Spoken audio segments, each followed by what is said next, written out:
આતંકવાદની ઘટનાઓ ઘટી રહી હોય, એક જ ધર્મના કે એક જ સમાજના લોકો જોડાયેલા હોય તો આવી ઘટનાઓના સંદર્ભે આપનું શું કહેવું છે? કે આતંકવાદનો કોઈ ધર્મ નથી હોતો અને જેટલી બી આતંકવાદની ઘટનાઓ બની છે એને આપણે એ નિંદાને લાયક છે અને અમે એના ખિલાફ પ્રદર્શનો બી કરેલા છે. In short, nation first, nation first. રાષ્ટ્રથી સર્વોપરી કશું જ રાષ્ટ્ર નથી. હંમેશા ફર્સ્ટ રહેશે છે અને હંમેશા રહેશે. આપ નમાજ પણ પઢો છો અને મંદિર પણ જાઓ છો. નમાજ મારી આસ્થા છે તો મંદિર મારી સંસ્કૃતિ છે. મેં ભારતમાં જન્મ લીધો છે અને મંદિર અને નમાજ બંને વસ્તુએ મને માનવતા અને શાંતિ શીખવાડી છે. ટૂંકમાં એમાં કહી શકાય કે સબકી પૂજા એક સી અલગ અલગ હે રીત, મસ્જિદ જાએ મૌલવી યા કોયલ ગાએ ગીત.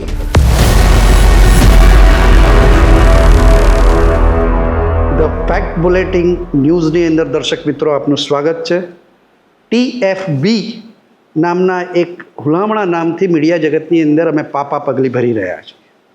હું તમારો ડૉક્ટર અમિત જ્યોતિકર, જેને હંમેશા ગેસ્ટની ભૂમિકામાં તમે જોયા હશે, આજે હું એન્કરની ભૂમિકામાં છું અને જિંદગીની આ સેકન્ડ ઇનિંગ અમે શરૂ કરીએ છીએ. મિત્રો, TFBની અંદર શિક્ષણ જગત સાથે, સમાજ જીવન સાથે, સાહિત્ય સાથે સંકળાયેલા લોકોને અમે તમારી સમક્ષ લાવીશું. તેમણે કરેલા નક્કર પ્રયાસો અને તેમણે કરેલા નક્કર પરિણામો અને કાર્યોને આપની સમક્ષ લાવીને એને મૂલવવાનું કામ દર્શક મિત્રો કરશે. આવું જ એક વ્યક્તિત્વ જે all India Muslim welfare and development foundation સાથે જોડાયેલું છે, આવું જ એક વ્યક્તિત્વ જે ચાઇલ્ડ એબ્યુઝ એની અવેરનેસ માટે કાર્ય કરે છે મુયા ફાઉન્ડેશનના સંદર્ભે, આવું જ એક વ્યક્તિત્વ માનવ સેવા સમિતિ જે દેશની અખંડિતતા અને નેશન ફર્સ્ટની જે વિચારધારા સાથે છે એની સાથે કાર્ય કરી રહ્યું છે, મુસ્લિમ વેલફેર એસોસિએશન સાથે કાર્ય કરી રહ્યું છે, શૈક્ષણિક જગત સાથે બી સંકળાયેલું છે. આવું એક બહુમુખી પ્રતિભા અને બહુમુખી વ્યક્તિત્વ એટલે મુસ્લિમ સમાજમાંથી આવતું મહિલા શ્રી યાસ્મીન વોરા. યાસ્મીનજી નમસ્કાર. અમારા સ્ટુડિયોમાં તમારું સ્વાગત છે. સૌપ્રથમ તો આપના જે પ્રકારે આપ કાર્ય કરી રહ્યા છો શિક્ષણ ક્ષેત્રે, સમાજ ક્ષેત્રે, આરોગ્ય ક્ષેત્રે, અંગદાન ક્ષેત્રે, દરેક ક્ષેત્રની અંદર આપની કંઈક ને કંઈક યોગદાન રહેલું છે અને અમારી ટીમ, હું એકલો નથી હોતો, બીજી અન્ય ટીમ પણ તમારા સંદર્ભે રિસર્ચ કરતી હોય છે. વિચારધારા એક બાજુ અને આસ્થા એક બાજુ. અમે જ્યાં સુધી આપના વિશે થોડું ઘણું જાણીએ છીએ એ પ્રમાણે આપ નમાજ પણ પઢો છો અને મંદિર પણ જાઓ છો. તો જ્યારે આ બે વસ્તુ એક મ્યાનમાં બે તલવાર રાખવી મુશ્કેલ છે આજના સમયે, એમાંય મુસ્લિમ અને એમાંય મુસ્લિમ મહિલા, તો તમને આ બે બેલેન્સ કરવાની અંદર તમારી કોઈ ધાર્મિક માન્યતાઓ અથવા તમારી કૌટુંબિક કોઈ અડચણ એવું કંઈક આવે ખરું? મારું માનવું એ છે કે ઈશ્વર એક જ છે. જે સર્જનહાર છે ને એ એક જ છે. આપણી પૂજા પદ્ધતિ અલગ હોઈ શકે, નમાજ આપણે અલગ તરીકે પઢો, પ્રાર્થના તમે અલગ તરીકે કરી શકો, પણ જે સર્જનહાર છે ને એ એક જ છે. અને નમાજ મારી આસ્થા છે તો મંદિર મારી સંસ્કૃતિ છે. મેં ભારતમાં જન્મ લીધો છે અને મંદિર અને નમાજ બંને વસ્તુએ મને માનવતા અને શાંતિ શીખવાડી છે.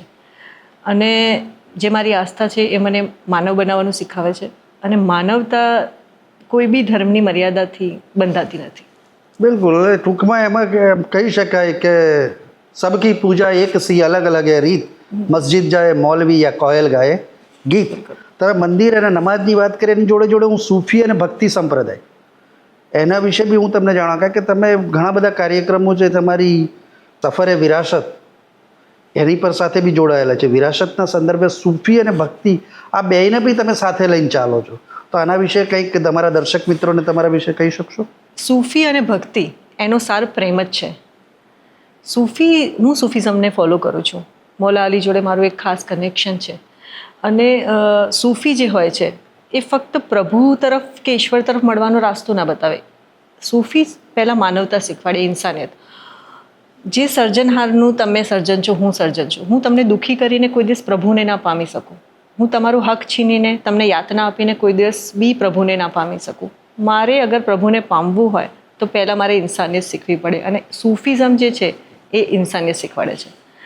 મેં રિસન્ટલી જ એક પ્રોગ્રામ કર્યો સૂફિઝમ ઉપર અને એ કરવાનો જે મારો ફાઉન્ડેશનનું જે મેન મકસદ હતું એ હતું કે આપણી જે વિરાસત છે, સૂફિઝમ હોય કે શાસ્ત્રીય સંગીત હોય, કથક હોય, જે બી છે એ બધું ભારતનું છે, આપણી સંસ્કૃતિ છે અને એ આજે યુવા પેઢીમાં વિસરાતી જાય છે. એટલે મારા ફાઉન્ડેશન એક મુહિમ માટે વિચાર્યું કે આપણે કેમ નહીં આ સંસ્કૃતિને પાછી જિંદા કરીએ, આપણે યુવા પેઢી સાથે ને પહોંચાડીએ. તો મેં રિસન્ટલી જે પ્રોગ્રામ કર્યો એમાં કહું કે જે સૂફિઝમની અંદર એક જ મંચ ઉપર જ્યાં ખ્વાજાની કવ્વાલી ચાલતી હોય અને સાથે સાથે મીરાનું ભજન ગવાતું હોય, બિલકુલ સાચી વાત. એ ભારતમાં શક્ય છે અને એ જ ભારતનો આત્મા છે. બિલકુલ સાચી વાત. જો આ પ્રકારના વિચારો જો છેક નીચે સુધી જતા હોય તો આ દેશની અંદર સામાજિક સૌહાર્દનું વાતાવરણ બહુ જ સારી રીતે જળવાઈ રહે. આપના વિચારોને અમે ખૂબ જ સરાહનીય છે કે બહુ સારા વિચારો છે ને આ લોકો સુધી જવા જોઈએ. તો આ દેશની 90% પ્રોબ્લેમનું સોલ્યુશન આ જાય.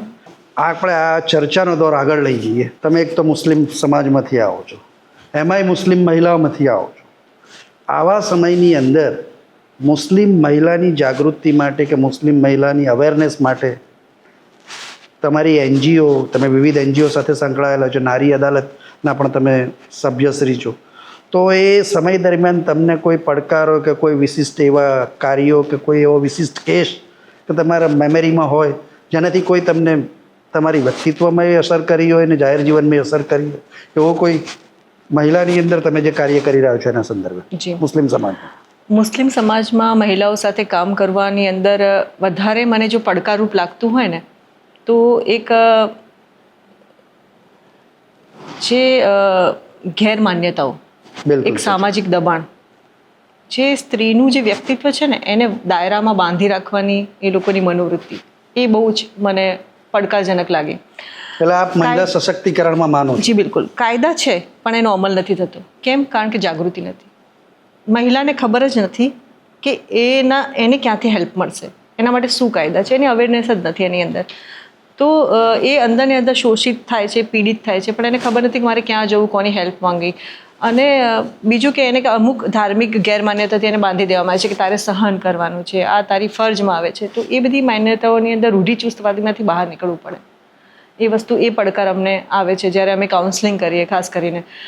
એટલે ઘણી વખત મને જ્યારે અમે લોકો ફેમિલી કાઉન્સલિંગ બી કરતા હોઈએ તો પરિવારની અંદર તમે જ્યારે ફેમિલી કાઉન્સલિંગ કરવા જાઓ, ચાલે રૂઢિચુસ્ત મુસ્લિમ સમાજનો પરિવાર હોય તો તમને કાઉન્સેલિંગ કરતાય રોકતા હશે. હા, બહુ જ તકલીફ. મળવા માટે બી રોકતા હશે. આવા પ્રશ્નો કે આવો મુદ્દો તમે ટેકલ કઈ રીતે કરો છો? અમે લોકો પરિવારને પહેલાં તો અમે ફેમિલીથી જ ટચ કરીએ. અમે ફેમિલીને સમજાવીએ કે મેં એકવાર એક જગ્યાએ એક છોકરી હતી, એના મેરેજ લાઈફને હજુ 1 જ વર્ષ થયું હતું અને એના પાછી ઘર્ષણ બધું સારું થઈ ગયું, માનસિક ત્રાસ છે, એમાં એ દીકરી પ્રેગ્નેન્ટ બી થઈ ગઈ. તો હવે એની અંદર એના સાસુ સસરાને બધા કે આ હજુ અમારા ઘરમાં એડજસ્ટ બી નથી થતી ને હમણાં બાળક બી આવી ગયું છે ને અમે નથી જોઈતું ને. તો મેં એમને સમજાવ્યું કે તમે કોઈ બી વસ્તુ જ્યારે બી મેં એમને મારું ઉદાહરણ આપ્યું કે હું એક સોસાયટીમાં રહું છું, 20 વર્ષ કે 25 વર્ષ હું એક સોસાયટીમાં રહી, પછી અચાનક મારે ઘર બદલવાનું હોય અને હું બીજી સોસાયટીમાં જાઉં તો ત્યાંના માહોલમાં કદાચ મને અઠવાડિયું ઊંઘ બી ના આવે જગ્યા બદલવાથી. આજુબાજુ જે નેબર હોય એ લોકો જોડે બી રિશ્તો બનાવતા, સંબંધ કરતા આપણને વાર લાગે, કારણ કે આપણે એક માહોલમાંથી બીજા માહોલમાં આવી ગયા છે. તો જ્યારે આપણે એક ઘર બદલવાથી, એક સોસાયટી બદલવાથી આપણે અંદર એટલો ચેન્જ આવે, તો એક દીકરી જ્યાં 19 થી 20 વર્ષ રહી હોય જે માહોલની અંદર અને એમાંથી એકદમ એ બીજા લોકો વચ્ચે આવી જાય, જ્યાં ઉઠવાની, બેસવાની, ખાવાની, પીવાની બધી આદતો અલગ હોય, એનો આખા બધા લોકો બી અલગ હોય, એના પરિવારથી એ બહાર આવી હોય, તો એને ત્યાં એડજસ્ટ થવાની નહીં, તમારી એને હૂંફની વધારે જરૂર છે. તમે એને હૂંફ આપો, તમે એને એડજસ્ટ થવા માટે એને મદદ કરો. રિસ્પોન્સ મળે છે, 100% મળે છે. અને ઘણા બધા કેસોની અંદર અલ્હમ્દુલિલ્લાહ અમે લોકો સમાધાન ઉપર વાત જાય છે. આપણે આ જ મુદ્દાને આ જ ચર્ચાને આપણે આગળ લઈ જઈએ. તમે મુસ્લિમ મહિલાઓની વાત કરી છે. બીજો એક વિષય એવો છે કે મુસ્લિમ સમાજ અને કુરાનની અંદર માણસ જેવો આવે એવો જ જવો જોઈએ. તો જે બ્લડ ડોનેશન જનરલી કરતાં ડરતો હોય છે મુસ્લિમ સમાજ, એની ધાર્મિક માન્યતા એને રોકે છે. હવે જ્યારે બ્લડ ડોનેશન કરતાં રોકતો હોય એવા સમયની અંદર તમે અંગદાનના કાર્યક્રમ સાથે જોડાયેલા છો, તમે અંગદાનના કાર્યક્રમ પણ કર્યા છે. તો આ અંગદાનના કાર્યક્રમમાં તમે કઈ રીતે જોતરાયા અને તમારા આ કાર્યક્રમના સંદર્ભે, તમારા મિશનના સંદર્ભે સામાજિક કોઈ તમને દબાણ, કોઈ રાજકીય દબાણ કે તમને એવું લાગે કે આ બેન મુસ્લિમ સમાજમાં આવીને કુરાનની વિરુદ્ધ કામ કરે છે કે એવો કોઈ ફતવો કે તમને કાફિર ડિક્લેર કર્યા હોય, એવું બી થઈ શકે? એટલે હું બહુ નિખાલસ કહું છું કે આ બહુ અઘરું છે. ટીકાઓ બી થાય છે અને ઘણી જગ્યાએ એક નફરત જેવો સામનો બી કરવો હું પડે એ જ કહેવા માંગુ કારણ કે એ લોકોને એવું લાગે છે કે હું મુલ્લાઓ કે ઉલમાઓની સામે પડું છું, પણ એવું નથી. હવે તો ઘણા ખરા ઉલમા અને મૌલાના બી કહેવા લાગ્યા છે. તમે અલ્લાહના ઇસ્લામમાં માનો છો કે મુલ્લાના ઇસ્લામને માનો છો? હું કુરાન શરીફમાં માનું છું અને અલ્લાહના ઇસ્લામમાં માનું બિલકુલ. છું. બિલકુલ. અને એની અંદર હું તમને ઉલમાઓની વાત કરું તો એવું નથી કે બધા ઉલમાઓ આની અગેન્સ્ટમાં છે. કેટલાક ઘણા એવા ખરા ઉલમાઓ અને પ્રગતિશીલ મૌલાના હોય છે. છે. બિલકુલ ઘણા ખરા મૌલાના ઉલમાઓ છે જે હવે કહેવા લાગ્યા છે કે અગર કોઈની જિંદગી જોખમમાં હોય અને તમારા ઉપર કોઈ દબાણ ના હોય તો તમે બ્લડ ડોનેશન બી કરી શકો અને ઓર્ગન ડોનેશન બી કરી શકો. અને જે ઓર્ગન ડોનેશનનું છે તો એની અંદર અગર કુરાનને લઈને ચાલીએ તો કુરાનની અગેન્સ્ટમાં કંઈ નથી. કારણ કે કુરાન શરીફમાં ખુદ અલ્લાહ પાકે ફરમાવ્યું છે કે તમે અગર એક જિંદગી બચાવી તો સમજો કે તમે સમગ્ર માનવજાતને બચાવી. તો આ તો એક જિંદગી બચાવવાની અલ્લાહ વાત કરે છે. અગર હું આ દુનિયાથી અલવિદા કરું અને મારા ઓર્ગન ડોનેશન થાય તો 8 જિંદગીઓ હોય. તો આનાથી મોટું પુણ્ય કઈ હોઈ શકે? આનાથી મોટું સવાબનું કામ કોઈ છે જ નહીં. અને હું તમને કહું કે આ જે અંગદાનનો જે વિષય છે એ હું બી એના સાથે થોડા મહિનાથી સંકળાયેલી છું. અને આની પાછળ જો કોઈને શ્રેય આપવામાં આવે ને તો અંગદાન ચેરિટેબલ જે ટ્રસ્ટના ફાઉન્ડર છે દિલીપ દેશમુખ દાદાના ગુલામણા નામથી જાણીતા છે. દેશમુખ દાદાની ઉપર છે. કારણ કે હું આજથી 6-7 મહિના પહેલાં એક પ્રોગ્રામમાં ગઈ હતી. સિવિલ હોસ્પિટલમાં એ પ્રોગ્રામ હતો. ડૉક્ટર મોહસિન લોખરવાલા જે છે અમારા વકફ બોર્ડના ચેરમેન, એમણે બધા મુસ્લિમ એનજીઓને ત્યાં આમંત્રણ આપ્યું હતું. એટલે અમે લોકો ત્યાં ગયા અને મેં ત્યાં ફર્સ્ટ ટાઈમ દાદાને જોયા અને દાદાના જીવન વિશે ત્યાં બધી ચર્ચા થઈ કે ભાઈ દાદાનું કેવી રીતે લીવર ટ્રાન્સપ્લાન્ટ થયું અને કેટલું બધું રિસ્કી ઓપરેશન હતું, એમાંથી એ બચ્યા અને પછી એમણે એ મરીજથી મિશન સુધીનું એમણે એક બિલકુલ એ જે મુહિમ ચલાવી અંગદાનની. મને એટલી બધી એ વસ્તુથી મતલબ પ્રેરણા મળી. મને જ્યોતિકાભાઈ એ દિવસે રાત્રે છે ને આખો રાત ઊંઘ નહીં આવી. મને એમ થયું કે હું આટલું મોટા વિષયથી આટલા દિવસ સુધી કેવી રીતે અપરિચિત રહી. પછી 2-3 દિવસ થયા અને મેં દાદાને મળી. દાદાને કીધું દાદા પહેલાં મારું ફોર્મ ભર, હું આ દુનિયામાંથી અલવિદા કહું ને એટલે મારું અંગદાન થવું જોઈએ. અને પછી મેં મુસ્લિમ સમાજની અંગદાન મેં મારાથી શરૂઆત કરી. Charity begins from home. બિલકુલ. અને રિસન્ટલી અમે અસ્મિતા ભવન સિવિલની અંદર મેં અને દાદાએ એક પ્રોગ્રામ કર્યો અને એની અંદર એટલા બધા મુસ્લિમ લોકો આવ્યા, હાજરી આપી. તો એ વસ્તુ છે ને એ બતાવે છે કે મુસ્લિમ સમાજ હવે આ દિશામાં આગળ વધી રહ્યો છે, વધવા માંગે છે. એટલે આનો શ્રેય દાદાને જાય. ઓકે, બિલકુલ. એટલે બ્લડ ડોનેશનના કેમ્પ બી આપ કરો છો તો લોકો આવે છે અવેરનેસ? બિલકુલ. 19 જુલાઈના દિવસે મારી જે બર્થડે હતી એ દિવસે 350 બોટલ નું બ્લડ ડોનેશન થયું. ઓકે. આદર્શ બ્લડ બેંકમાં પાલનપુરની અંદર. તો એ થાય છે. એટલે ધીરે ધીરે લોકોમાં જાગૃતિ આવતી જાય છે, જાગૃતિ અવેરનેસ આવતી જાય છે કે બ્લડ ડોનેશન. ઇસ્લામની અંદર આ વસ્તુ પાબંદી છે ને એવા સમયની અંદર આપ કાર્ય કરી રહ્યા છો અને તમે કઈ સર્જનના સંદર્ભે બી કંઈ કહી રહ્યા હતા એ વિશે? જી, જેવી રીતે આપે કીધું કે ઇસ્લામની અંદર ધારણા છે કે જેવું તમે ઉપરવાળાએ તમને મોકલ્યા છે એવું ને એવું જ તમારે પાછું જવું પડે. અમુક લોકો કહે છે કે એ અમાનત છે, આપણી અમાનત છે, જે બી એણે આપ્યું છે આપણે પાછું પણ તમને હું કહું કે આપણી ઓકાત છે કે આપણે સર્જનહારને કંઈ આપી, ઈશ્વરને કંઈ આપી શકીએ? જેણે આપણને બનાવ્યો, જેણે આપણને આપ્યું એને આપણે શું આપીશું? અને એ લેવા વાળો નથી, એ તો આપવા વાળો છે. બિલકુલ સાચી વાત. પણ તમારા સમાજની અંદર આ અવેરનેસ તમે લાવો છો એટલે તમને ધન્યને પાત્ર છે.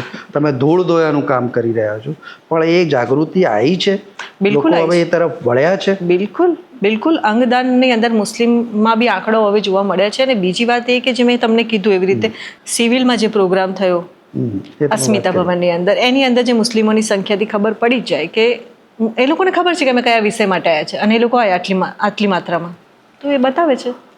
બીજો જ એક આવો જ એક લોડેડ સવાલ, કારણ કે આપણી 0 ઓવરની ચર્ચાની અંદર લોડેડ જ આવશે. લોડેડ સવાલ એ કે જેટલી બી આતંકવાદની ઘટના ઘટે છે એની અંદર પર્ટિક્યુલર એક જ ધર્મના લોકો સંકળાયેલા હોય છે. અને હું એનાથી બી વધારે સ્પષ્ટ સવાલ કરું તો મુસ્લિમ સમાજના લોકો સંકળાયેલા હોય છે. તો આ વિષયને તમે કઈ રીતે હેન્ડલ કરશો? તમારા સમાજની અવેરનેસ માટે તમે શું શું કરશો? કાં તો આ વિષય સાચો છે, ખોટો છે, તમે માનો છો? આતંકવાદનો કોઈ ધર્મ નથી હોતો. બિલકુલ. અને કોઈ બી જે ગુનો થયો હોય તે એને ગુનેગારની નજરથી જોવો જોઈએ. બિલકુલ. અને જેટલી બી આતંકવાદની ઘટનાઓ બની છે એને આપણે એ નિંદાને લાયક છે, અમે વખોડી કાઢીએ છીએ એને. અને અમે એના ખિલાફ પ્રદર્શનો બી કરેલા છે. લાસ્ટમાં પુલવામા જે એટેક થયો એના ઉપર અમે લોકો એના ખિલાફ બી અમે પ્રદર્શનો કરેલા જ છે. અને જે બી આવી ઘટનાઓ થાય જેમાં દેશની અખંડિતતાને નુકસાન થાય, એકતાને નુકસાન થાય, એવી બધી જ પ્રવૃત્તિઓને, એવી બધા જ વસ્તુઓને વખોડી કાઢવી જોઈએ. અને દરેક સમાજ એ કરે જ છે.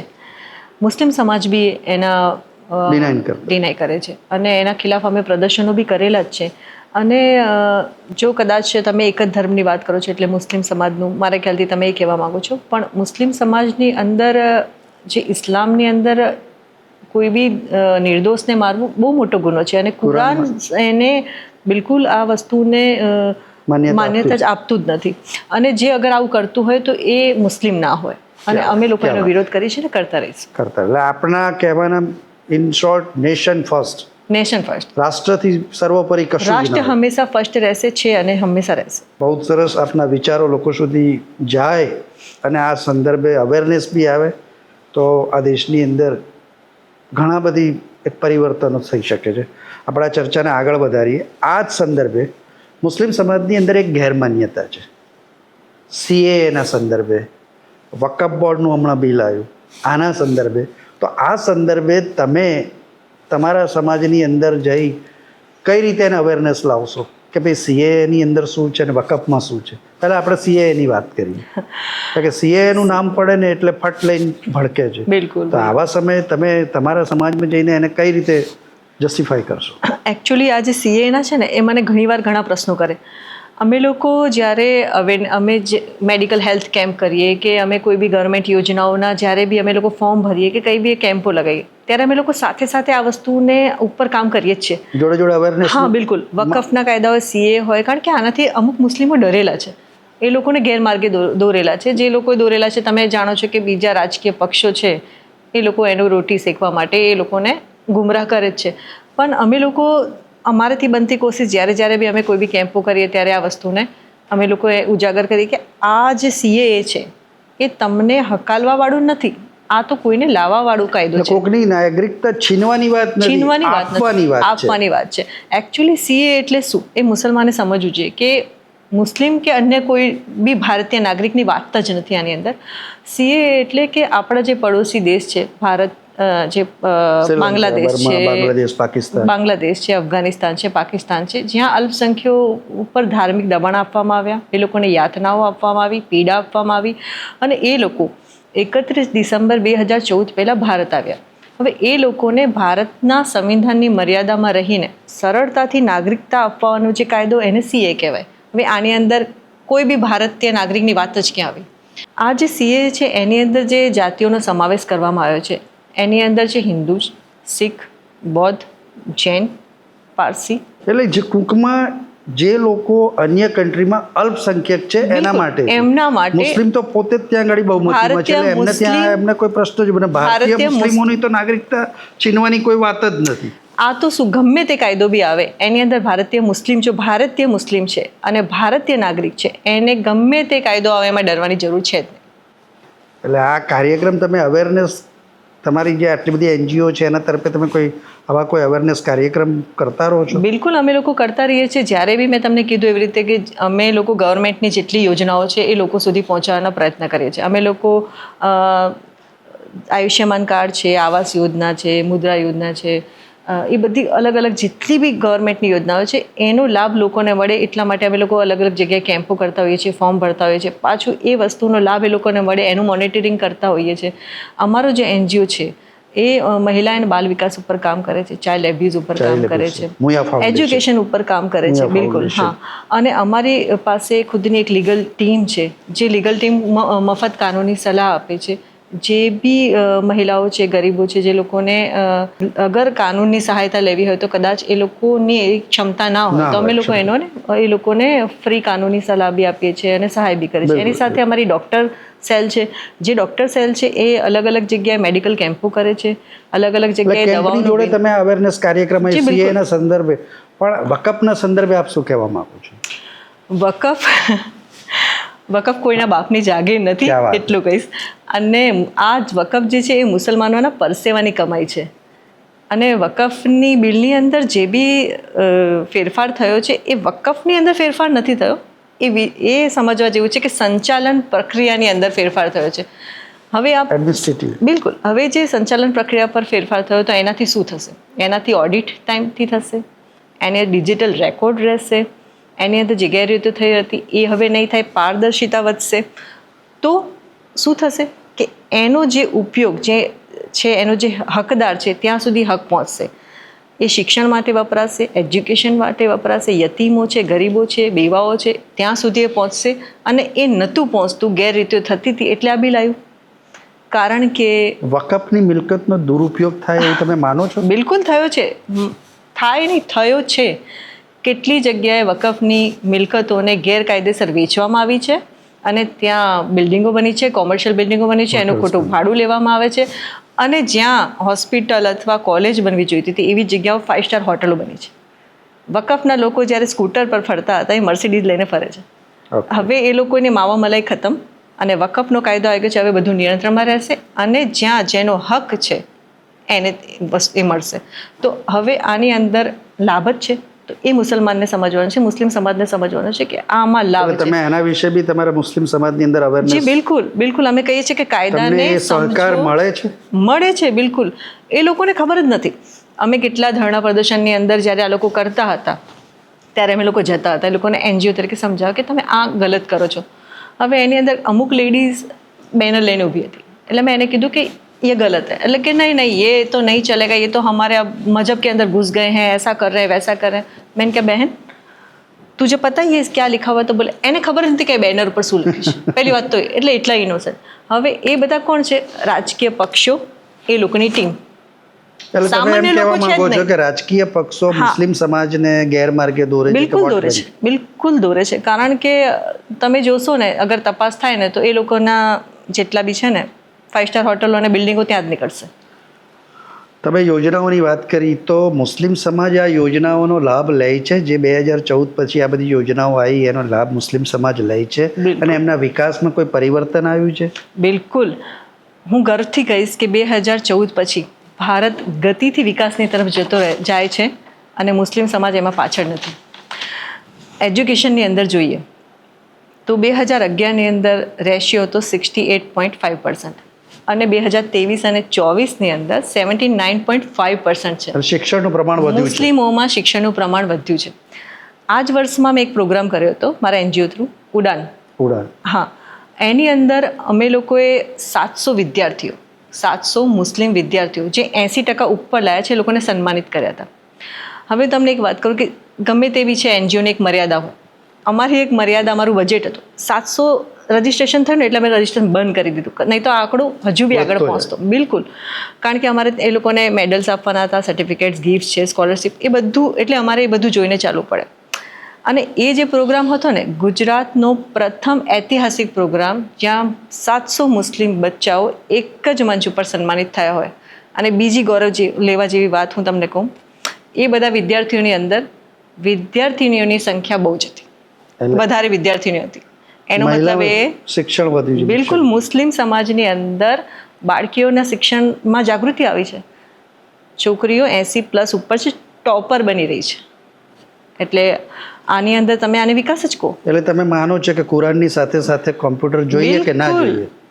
જો આપણી સરકારે આપણને એક સૂત્ર આપ્યું છે, એક હાથ મેં કુરાન એક હાથ મેં કોમ્પ્યુટર, અને એ થઈ રહ્યું છે. જે કીધું છે એ થઈ રહ્યું છે અને આંકડાઓ બતાવે છે. રોજગારની અંદર તમે જુઓ તો startup India, make in India, digital India, એ બધાના પછી યુવાનો અને મહિલાઓ આત્મનિર્ભર બની છે. અને હું આજે કહું તો ખોટું નહીં કહેવાય કે મુસ્લિમ યુવાન આજે નોકરી શોધનાર નહીં, નોકરી આપનાર બન્યો છે. તો આ આર્થિક વિકાસ છે.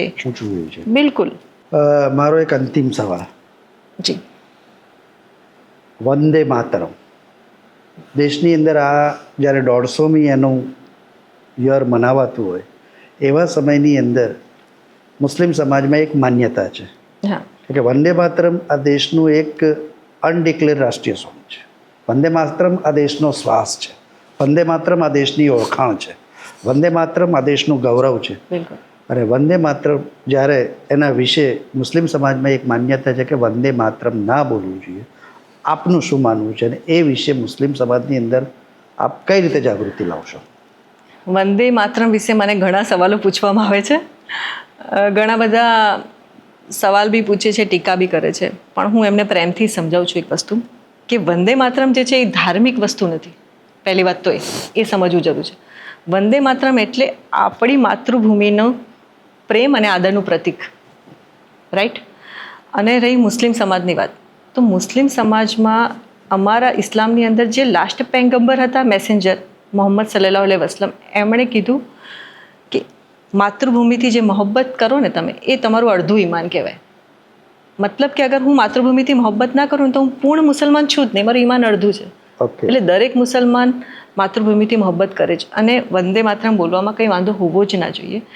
હું આ દેશમાં રહું છું, આ દેશ પર મને ગર્વ છે અને મારી માતૃભૂમિને વંદન કરવામાં બી મને ગર્વ છે. હું રાષ્ટ્રીયવાદી મુસલમાન છું, હું વંદે માતરમ ગાઉં છું અને વંદે માતરમ બોલું છું. તો આપણી આજની ચર્ચા વંદે માતરમ સાથે ખતમ કરીશું.